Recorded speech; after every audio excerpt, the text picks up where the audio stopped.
Vocês podem sentar? Eu quero cumprimentar a todos com a graça e a paz do Senhor Jesus. Amém. Dizer da minha alegria de estar nessa noite junto com todos vocês, celebrando o nosso dia, né? Nosso dia. Eu sou jovem, né? Dia do jovem congregacional, né? Estou muito feliz porque já há um bom tempo, nem me recordo quando tivemos a oportunidade de nos reunir assim, não é? Com um bom número de jovens para a gente estar louvando a Deus, glorificando o nome do Senhor Jesus, não é? Então, é motivo de muita alegria nós estarmos aqui nessa noite. Eu quero convidar você a abrir a palavra do Senhor na epístola que Paulo escreveu a Tito, capítulo 2. Tito, capítulo 2. Nós vamos ler do verso 6 ao verso 10.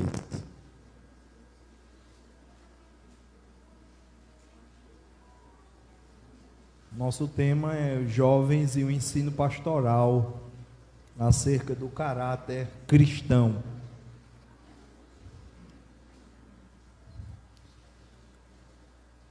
Tito, capítulo 2, do verso 6 ao 10. No 2 ele falou aos homens idosos, no 3 às mulheres idosas, no 4 às jovens recém-casadas, e agora no 6 ele vai falar aos moços, e depois no 9 aos servos. Capítulo 2, verso 6. Quanto aos moços, de igual modo, exorta-os para que em todas as coisas sejam criteriosos. Torna-te pessoalmente padrão de boas obras. No ensino, mostra integridade, reverência, linguagem sadia e irrepreensível, para que o adversário seja envergonhado, não tendo indignidade nenhuma que dizer a nosso respeito. Quanto aos servos, que sejam em tudo obedientes ao seu Senhor, dando-lhe motivo de satisfação, não sejam respondões, não furtem, pelo contrário, deem prova de toda fidelidade, a fim de ornarem em todas as coisas a doutrina de Deus, o nosso Salvador. E essa é a palavra do Senhor. Vamos ter uma palavra de oração, mais uma vez, curva sua cabeça, vamos orar. Deus, nós te louvamos porque o Senhor é bom. Hoje, quando nós estamos diante de um texto que naturalmente é ignorado pela nossa mente secular, que nós tenhamos os nossos olhos e os nossos ouvidos abertos pelo Teu Espírito, para nós entendermos o que o Senhor quer de nós, como o Senhor quer que a gente viva,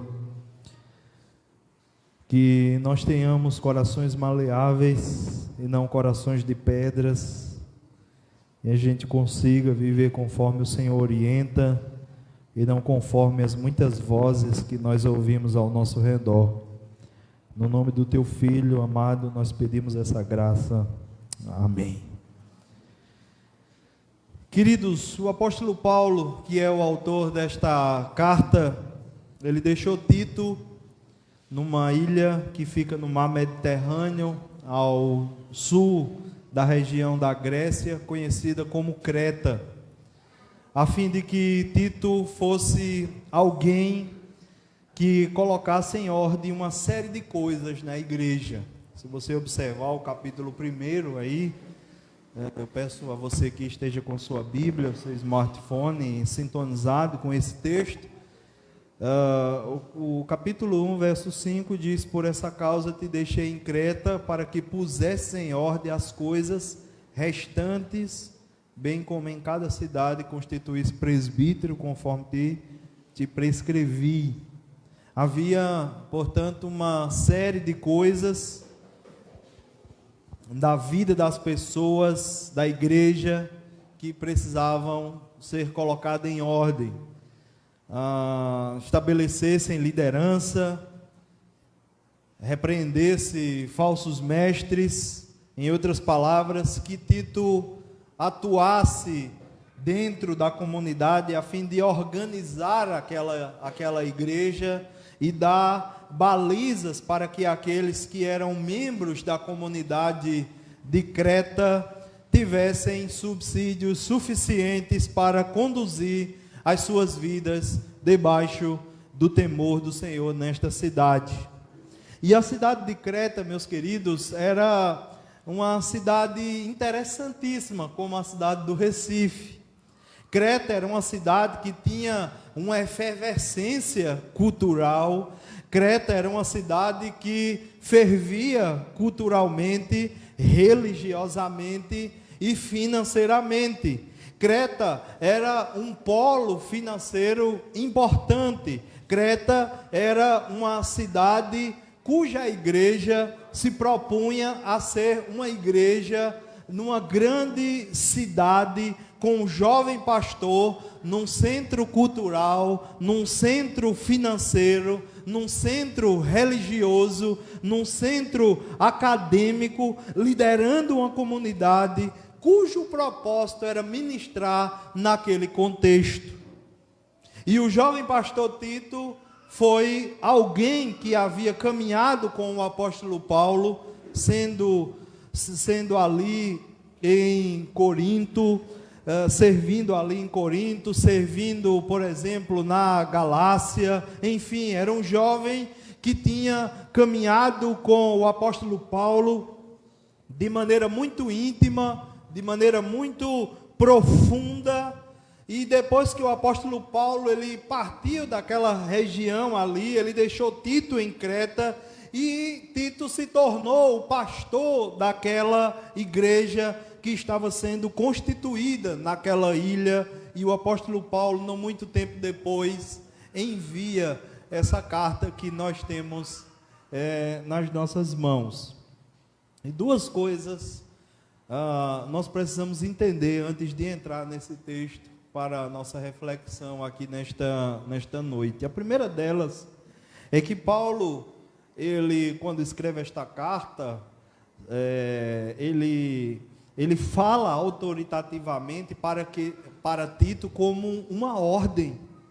E ele apresenta para Tito aqui uma lista de princípios para que ele pudesse ler para as pessoas de Creta seguirem aquela lista, e o próprio Tito também.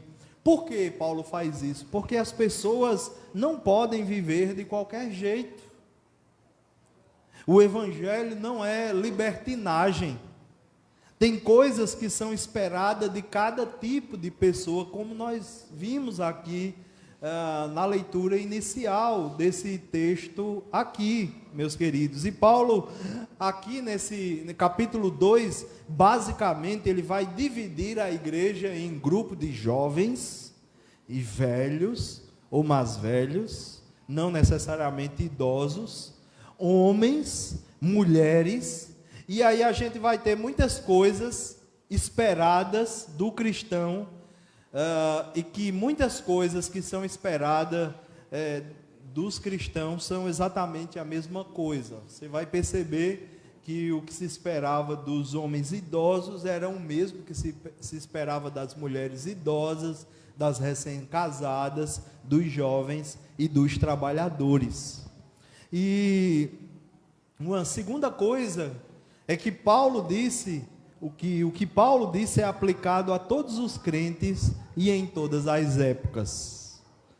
Ou seja, não dá para a gente dizer, mas hoje as coisas são diferentes, pastor Heriberto.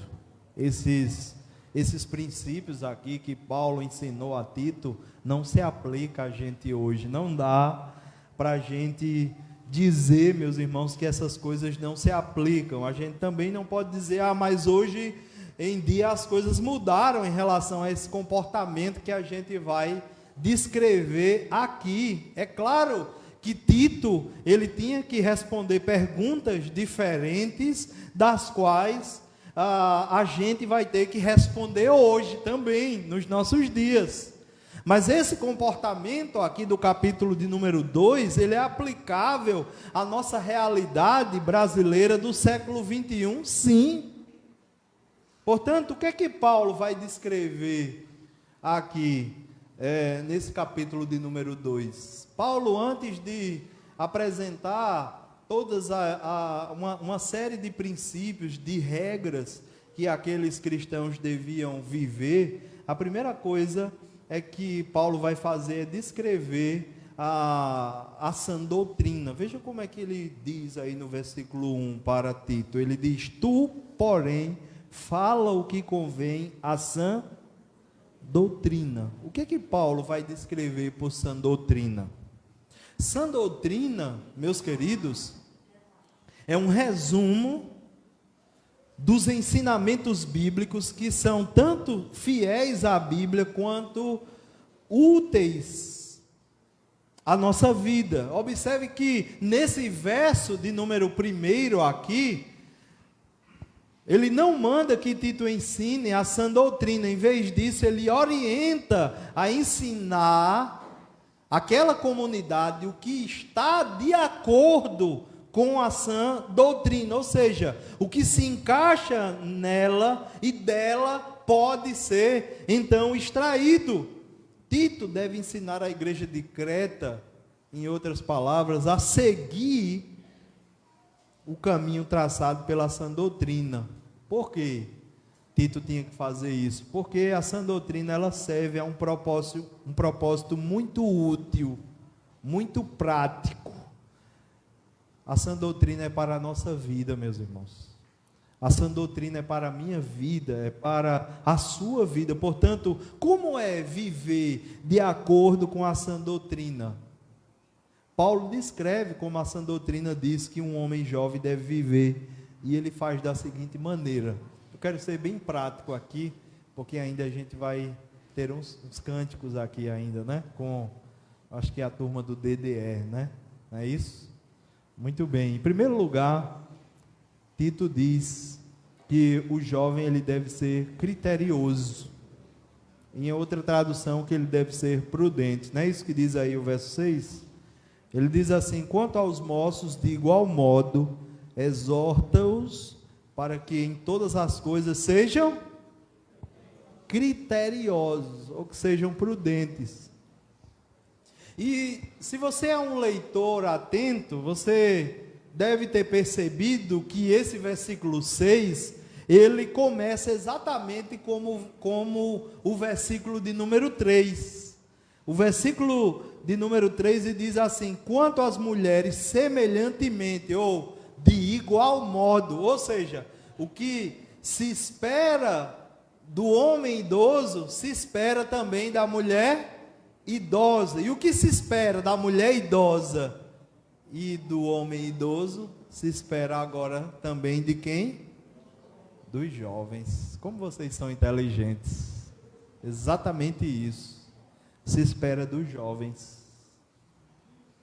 Veja que, e por que essa observação ela é importante para a gente? Porque Paulo, quando ele escreve essa carta, destacando esses grupos de pessoas, ele não está virando uma chave para falar de coisas de mulheres, depois de ter falado de coisas de homem. Não, mas o que ele diz para as mulheres simplesmente é o mesmo que já foi dito para os homens mais velhos no versículo de número 2. Para os homens mais velhos, ele disse no verso 2: sejam temperantes, sejam respeitáveis, sejam sensatos, sadios na fé, no amor e na constância. Para as mulheres idosas, ele disse que elas sejam sérias em seu proceder, não caluniadoras, não escravizadas a muito vinho, sejam mestras do bem. Ou seja, quando Paulo ele diz aqui a Tito, de igual modo, ele espera que essas coisas que ele falou para as mulheres e para os homens também esteja presente na vida dos jovens. Só que colocando outras ênfases e outros exemplos. Aqui no verso 6 é exatamente a mesma coisa. Paulo não coloca uma chave depois de falar de coisas de mulheres, e agora ele vai direcionar a sua palavra para os jovens. Paulo não está pedindo muito mais coisas das mulheres do que está pedindo dos homens. Não. Da mesma forma, ou de igual modo, Paulo está incluindo tudo que já foi dito antes para as mulheres jovens, como algo que requer dos homens jovens também. E é interessante que esse termo que aparece aqui no verso de número 6, por criteriosos, é usado com variações em todos os grupos de pessoas. É algo que é necessário, algo que é totalmente central para o que Paulo está falando. E o que é ser criterioso? O que é ser prudente? Ser prudente é uma palavrinha que descreve uma forma da gente atuar diante das diversas situações da vida, tendo controle do que a gente pensa, do que a gente sente, do que a gente quer. Isso é ser prudente. Um jovem criterioso, ele controla aquilo que ele pensa, o que ele planeja, o que ele conclui através do intelecto dele. É alguém que controla o que ele sente, as suas emoções, os impulsos do seu coração, que surgem nas diversas situações do seu dia a dia. Isso é uma pessoa criteriosa, uma pessoa prudente. Um homem criterioso, ele não vive segundo a canção do Zeca Pagodinho, né? Deixando a vida me levar, vida leva eu. Não. Ele é criterioso. É um homem que controla o que ele quer, que sonda o seu coração, vendo onde estão, como disse C.S. Lewis, aonde estão os seus amores. Isso é uma pessoa prudente. As suas vontades, os seus anseios reais, ou seja, um homem criterioso é um homem que não, quando eu digo homem, aqui no sentido genérico, homem e mulher, é um homem que não se deixa levar pelas inclinações naturais do seu coração, mas que redireciona, que controla as suas inclinações naturais. É isso que Paulo está dizendo a Tito para ele ensinar para essa comunidade. E é interessante que na literatura grega, ser criterioso é ser alguém que não é levado por instintos animais. É alguém que controla esses instintos. É alguém que não se vê refém do seu contexto, da sua criação, nem da sua etnia. Não é alguém que diz, eu sou explosivo porque eu sou descendente de italiano. Não, é alguém que diz, eu sou jovem, por isso eu não consigo controlar o meu libido. Não é alguém assim. Mas é alguém que enxerga as falhas da sua natureza, do seu contexto e intencionalmente luta contra elas. Isso é uma pessoa prudente, isso é uma pessoa criteriosa, e esse é o marco que o apóstolo Paulo, ele vai usar como suficiente quanto ao que é esperado do homem.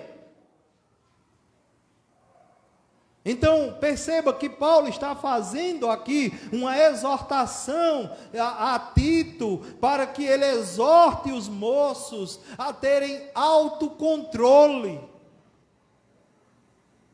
E essa exortação, meus queridos, trata-se de um conselho apropriado. Vocês não acham que esse conselho é apropriado, considerando que a juventude é um período cheio de entusiasmo, de energia turbulenta, de impulso? impulsos ardentes. Em todas as áreas da vida, Paulo está dizendo que precisamos aprender a ter controle e equilíbrio. E pensando na nossa época, isso daqui é um contraste total que a gente vê nas pessoas em geral. Isso é um contraste. Mas especificamente o que a gente vê nos homens. E agora eu vou rachar o pau nos homens aqui. As mulheres, daqui a pouco tem a dose para vocês. A sociedade, meus queridos, ela vende uma imagem de realização que é totalmente distorcida. A sociedade vende uma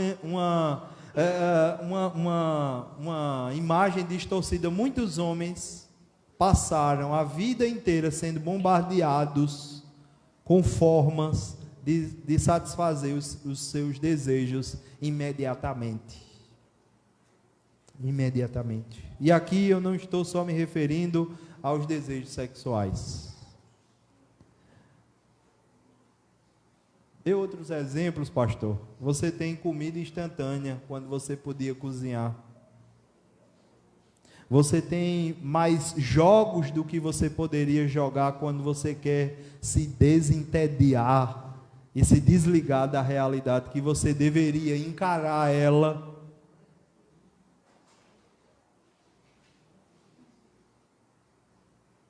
Há uns anos atrás eu estava atendendo um casal que estava com uma crise no casamento, e a queixa da mulher era a seguinte: pastor, toda vez que a gente está com um problema no casamento, meu esposo ele corre para frente da televisão e liga o Xbox dele.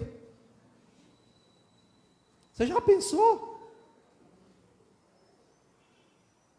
A gente não dialoga mais, a gente não conversa mais, porque isso é uma tentativa de fuga dele. E quantas pessoas estão fugindo para os seus Xbox, para os seus notebooks com o quarto fechado? Sabe lá Deus o que é que ele está vendo.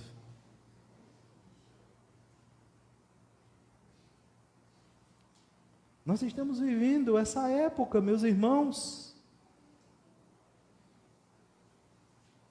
em que as pessoas fazem isso para se desligar da realidade, quando elas deveriam encarar. Você tem empréstimos, e essa não é uma época de fazer empréstimo, as taxas de juros estão muito altas, quando você não trabalha o suficiente e você acredita que você vai conseguir pagar, mas não vai. Você tem o Google para pesquisar quando você não quer estudar uma coisa com profundidade, lendo bons livros. E é claro, você tem pornografia de tudo quanto é jeito, com acesso mais banal de toda a história da humanidade. Homens são ensinados a serem servidos, a serem satisfeitos imediatamente e sem limitação. Homens não são ensinados no longo e frustrante processo de você pensar nas coisas que vale a pena você gastar a vida por elas. E gastar lutando para, de fato, você conseguir. Mas não são ensinados, homens, a lutar em sua vida por coisas custosas, sem um escape instantâneo de um entretenimento de qualquer espécie. O resultado disso, meus irmãos, qual é? É desastroso. É a destruição de coisas que gerações passadas passaram vidas inteiras para construir. Hoje está sendo destruídas. Homens apelando para uma tela, consumindo vidas femininas, as quais eles não têm e não querem ter nenhuma responsabilidade com uma mulher real. Agora, perceba que Paulo, ele sabe que para o ensino e a pregação terem o efeito desejado, em segundo lugar, Tito precisa se mostrar padrão de boas obras. Olha aí o que ele diz, no verso 7. Torna-te pessoalmente padrão de boas obras, de boa conduta.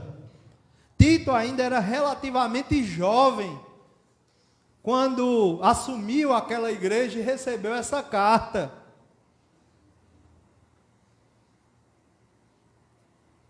E a sua maneira de comportar-se devia influenciar a vida dos outros. Olha que desafio nós temos de vivermos aqui nesse mundo de uma maneira tal, de uma tal maneira que a gente consiga influenciar a vida dos outros. Isso é um desafio. Agora, influenciar é para o bem, é para a glória de Deus. Ele devia pessoalmente dar exemplo, conforme ele já havia exortado o seu outro filho na fé, Timóteo. O que foi que ele disse a Timóteo no capítulo 4 e no versículo 12? Você lembra? Vocês sabem o que ele disse? Ele disse assim, olha, ninguém, Timóteo, outro jovem, para quem ele está escrevendo uma carta antes do seu martírio. Ele diz, ninguém despreze a tua mocidade. Pelo contrário, torna-te padrão dos fiéis. Ou seja, um exemplo para os fiéis na palavra, no procedimento, no amor, na fé e na pureza. Por isso aprendemos que, por exemplo, liderança adequada, você que lidera ou que pretende liderar, vai aqui uma aplicação para você. Nós aprendemos desse texto que liderança adequada implica no exemplo de agir e no exemplo de ensinar e defender a sã doutrina. Tito devia estabelecer sua autoridade, não por exibi-la ou por insistir nela, mas por dar exemplo do viver piedoso. Paulo está dizendo, Tito, torna-te padrão dos fiéis, torna-te um modelo, um exemplo dos fiéis. E meus irmãos, vamos ser sinceros, nosso coração que é corrupto, que é enganoso, ele tem a inclinação de só tornar padrão ou seguir ou imitar os maus exemplos dos outros. Nós lutamos todo dia na nossa carne com isso. É aquela jovem que não consegue se controlar, que ela vai lá para o seu Instagram, para o seu story, não é? E de maneira muito sensual, exibe tudo quanto ela pode, e aí muitas vezes outras jovens acham aquilo ali bonito, e segue aquilo ali, vai fazer a mesma coisa, quando deveria exortar. Tito não tinha a obrigação especial de exemplificar as qualidades.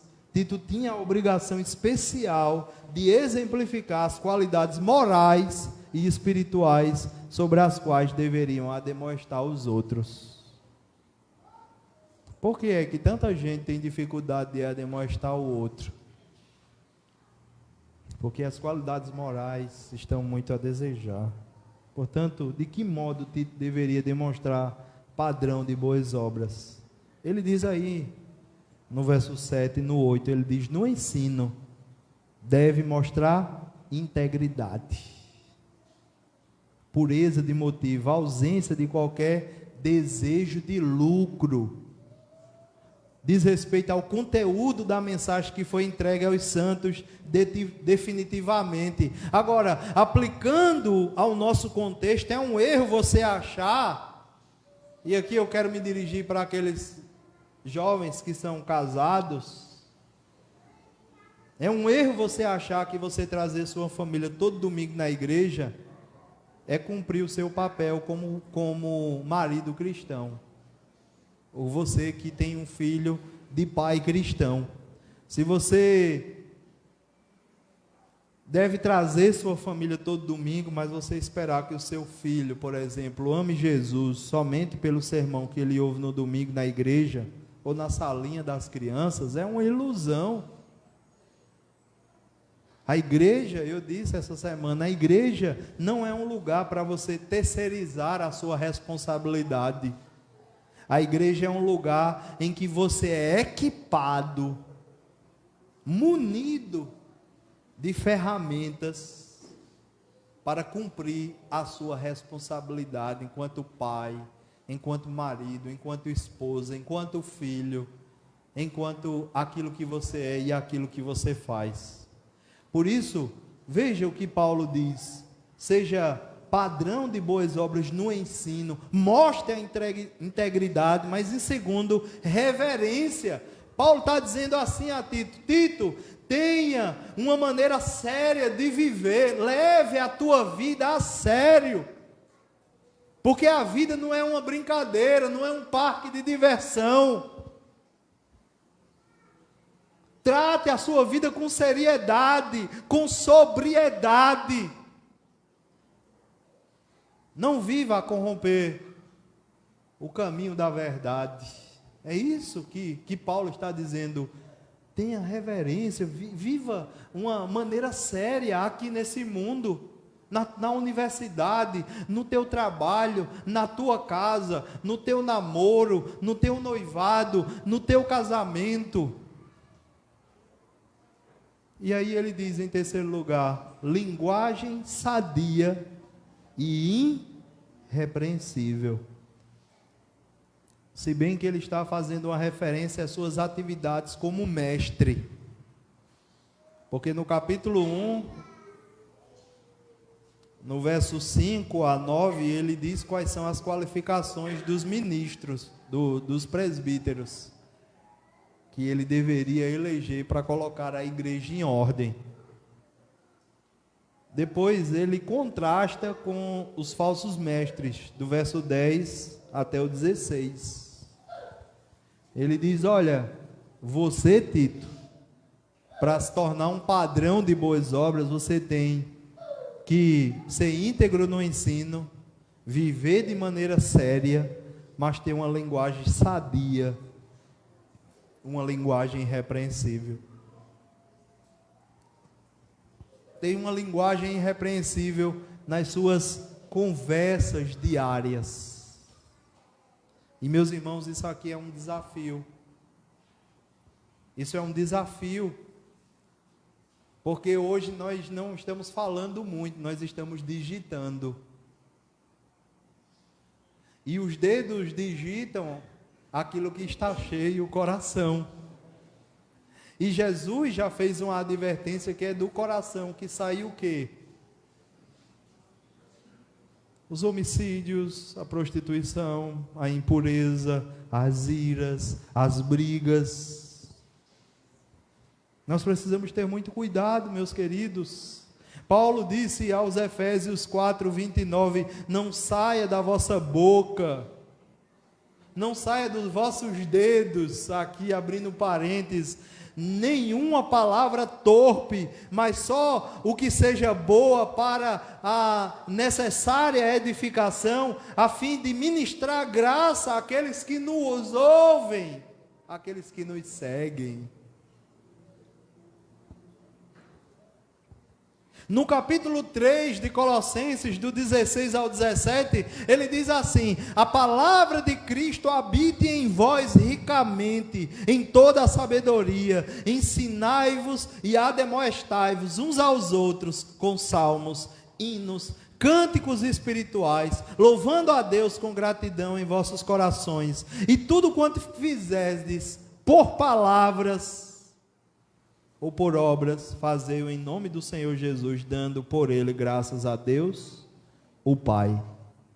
E no 4:6 de Colossenses ele diz: a vossa palavra seja sempre com graça, temperada com sal, para saberdes como deveis responder a cada um. Em outras palavras, sabe o que é que Paulo está dizendo a Tito? Tito, sua linguagem, ela deve ser acima de qualquer censura, isenta de qualquer repreensão.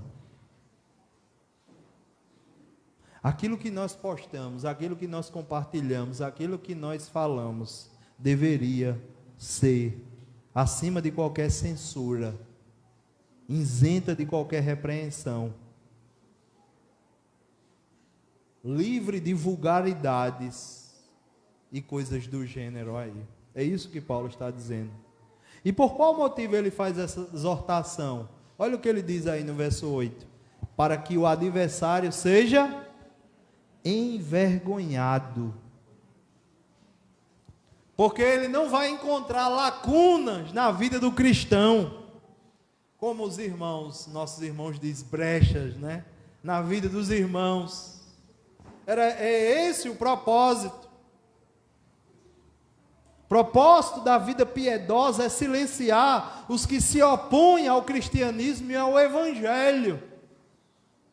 Não há argumento tão eficaz quanto uma vida santa, quanto uma vida irrepreensível, que não é digna de repreensão, de censura. E por fim, Paulo, depois de ter falado dos homens, ele agora vai falar dos servos. E a tradução aqui é escravos, né? Tema que ele havia instruído lá em Efésios 6, de 5 a 8, tema que ele já havia instruído lá em Colossenses 3, de 22 a 25, tema que também ele tinha tratado na primeira epístola de Timóteo, capítulo 6, do verso 1 ao verso de número 2, né? E aqui eu acredito que quase todos vocês, muitos de vocês trabalham, né? E para o nosso ouvido do Brasil, do século 21, é difícil você não associar a palavra escravo com o que foi vergonhosamente feito com os africanos. E principalmente aqui no continente americano, nos séculos passados, né? Mas essa descrição do século I, ela não era exatamente dessa forma. O escravo, nessa época aqui, ele não podia ser, ele podia ser desde o estrangeiro que foi derrotado em alguma guerra e foi levado como parte dos espólios de guerra, até alguém que voluntariamente por um tempo oferecesse o seu serviço de forma integral a outra pessoa como uma forma de pagar uma dívida. Esse era o escravo do século I. Isso quer dizer que o conceito de escravo desse texto, ele varia desde algo similar ao que a gente chama de servo, tirando esse elemento étnico aqui, porque naquela época um escravo não era baseado na cor da pele. Até uma coisa que é bem parecida com o que a gente chama de emprego, né? Simplesmente. Era mais ou menos isso. Então, em nosso contexto, essas recomendações, elas são aplicáveis a qualquer um que tenha hierarquia em seu ambiente de trabalho. Todos que trabalham aqui no comércio têm hierarquia em seu ambiente de trabalho. E com isso, Paulo, ele quer mostrar que o evangelho, ele não é algo que só afeta a nossa vida particular, a nossa família, as nossas relações na igreja. O evangelho também afeta as nossas relações do trabalho. Os versos 9 e 10 vai deixar muito claro para a gente aí, do capítulo 2. Portanto, Paulo não está afirmando a escravidão como um bem positivo. Em vez disso, ele está exortando aqui os servos e os senhores a viverem de um modo que honre a Deus, no relacionamento mútuo, né? De servo e senhor, patrão e empregado.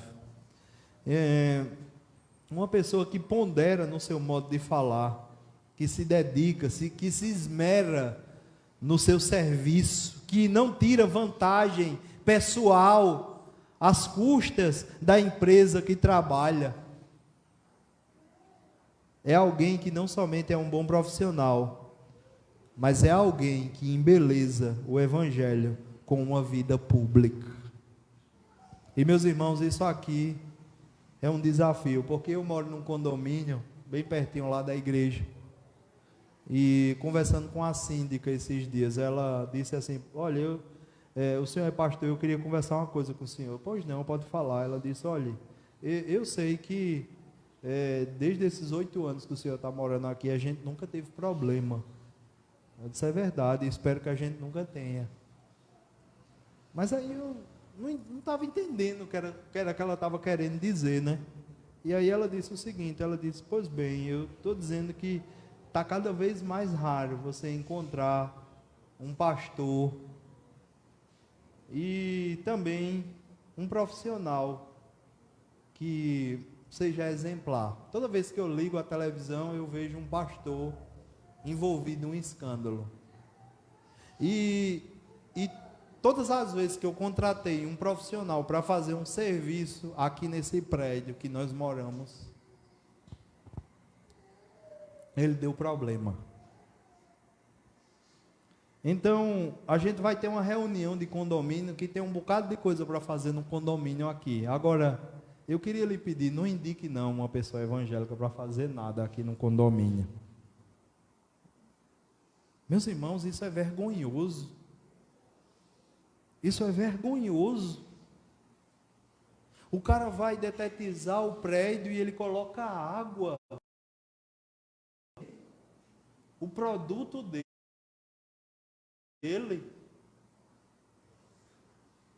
Você já imaginou o que é isso?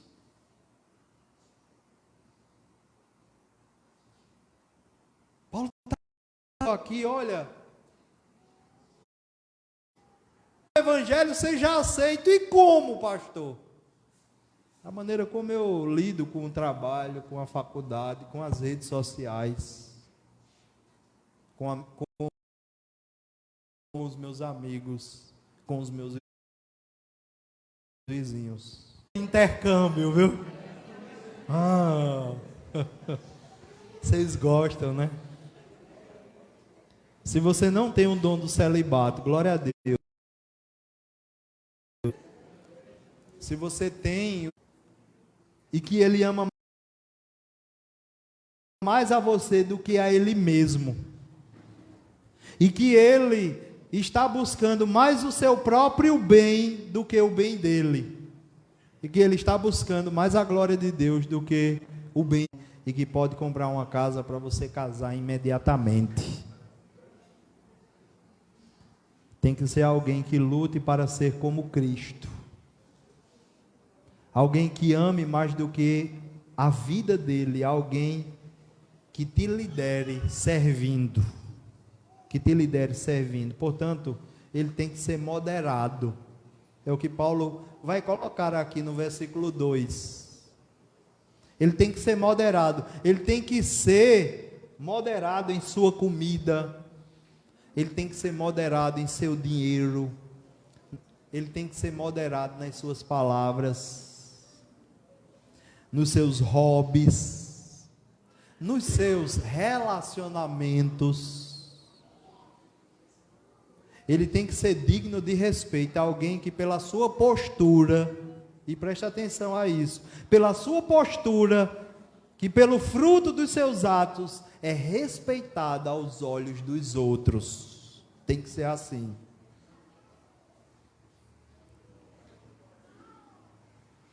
Alguém que não se dá ao desrespeito da sua própria tolice, ele tem que ser alguém sensato. Ele não pode ser mais um menino, porque ele não é mais um menino. Porque a vida já mostrou vezes após vezes o que a Bíblia sempre disse sobre as consequências da tolice, a consequência de viver uma vida louca. Ele tem que ser sadio na fé. Isso aqui eu estou me dirigindo às jovens solteiras, mas aos jovens solteiros. Isso serve para as mulheres também. Ele tem que ser sadio, ela tem que ser sadia na fé, no amor e na perseverança, que são chamados as virtudes máximas que são esperadas do cristão.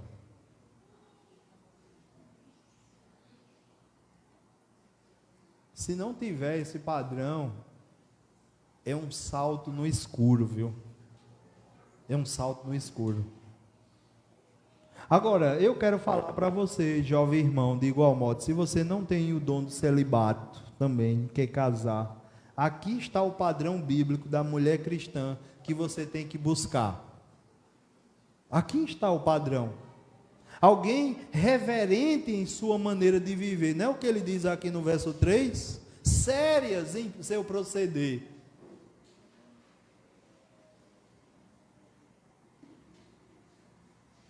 Alguém que você olhe e encontre como digna de respeito, pela sua atitude de cristã verdadeira. Assim como já foi dito para os homens, ela não deve ser uma mulher, por exemplo, caluniadora, ou seja, que vive a falar mal de uma pessoa, ainda mais no contexto da igreja, estimulando um espírito de divisão, uma ação diabólica num corpo que não devia se dividir. Então preste atenção. Está aqui a vontade preceptiva de Deus. Por quê? Porque as coisas encobertas pertencem ao Senhor. Essa é a vontade oculta de Deus. Ela está oculta, a gente não tem como saber, nem conhecer. Mas ele diz, as reveladas ele deu aos filhos dos homens. Isso aqui é a vontade preceptiva de Deus. Se eu quero saber qual é a vontade preceptiva de Deus para a minha vida, eu devo ler a palavra de Deus, eu devo ler a lei de Deus. Ela estabelece os princípios pelos quais eu devo conduzir a minha vida e fazer, inclusive, as minhas escolhas. É por isso que há 18 anos atrás eu levei esse negócio aqui a sério. E pude encontrar a mulher que hoje é minha esposa, casado há 15 anos, com 2 filhos. Isso aqui não é coisa do século I, não. Isso se aplica ao nosso Brasil no século XXI. Eu quero, portanto, chamar a sua atenção para a não conformidade com as narrativas que a gente ouve ao nosso redor sobre felicidade, sobre sucesso e sobre realização. Eu chamo a atenção para a não conformidade com as nossas inclinações pecaminosas que alimentam uma sociedade doente. Eu chamo a responsabilidade para a gente ser homem e mulher de verdade como Cristo foi, que assume não somente a sua responsabilidade pelos seus atos, mas também pelos atos dos seus. Ser como Cristo, que defendeu mulheres e crianças, que modelou a vida de serviço e entrega e amor para que houvesse salvação onde antes havia abuso. Ser como Cristo, que não pensou no seu interesse primeiro, mas ao invés disso, meus queridos, conquistou alegria para os seus. E meus irmãos, nós somos chamados a viver uma vida que se sacrifica pelo bem da nossa família. Um chamado intencional que deixa de lado o nosso descontrole emocional e leva o nosso pensamento, nossos sentimentos, as nossas vontades cativas ao Senhor Jesus Cristo. Meus irmãos, o que é requerido de nós, portanto, é um padrão de vida de um reino que não é desse mundo. E que o homem mais religioso não pode alcançar.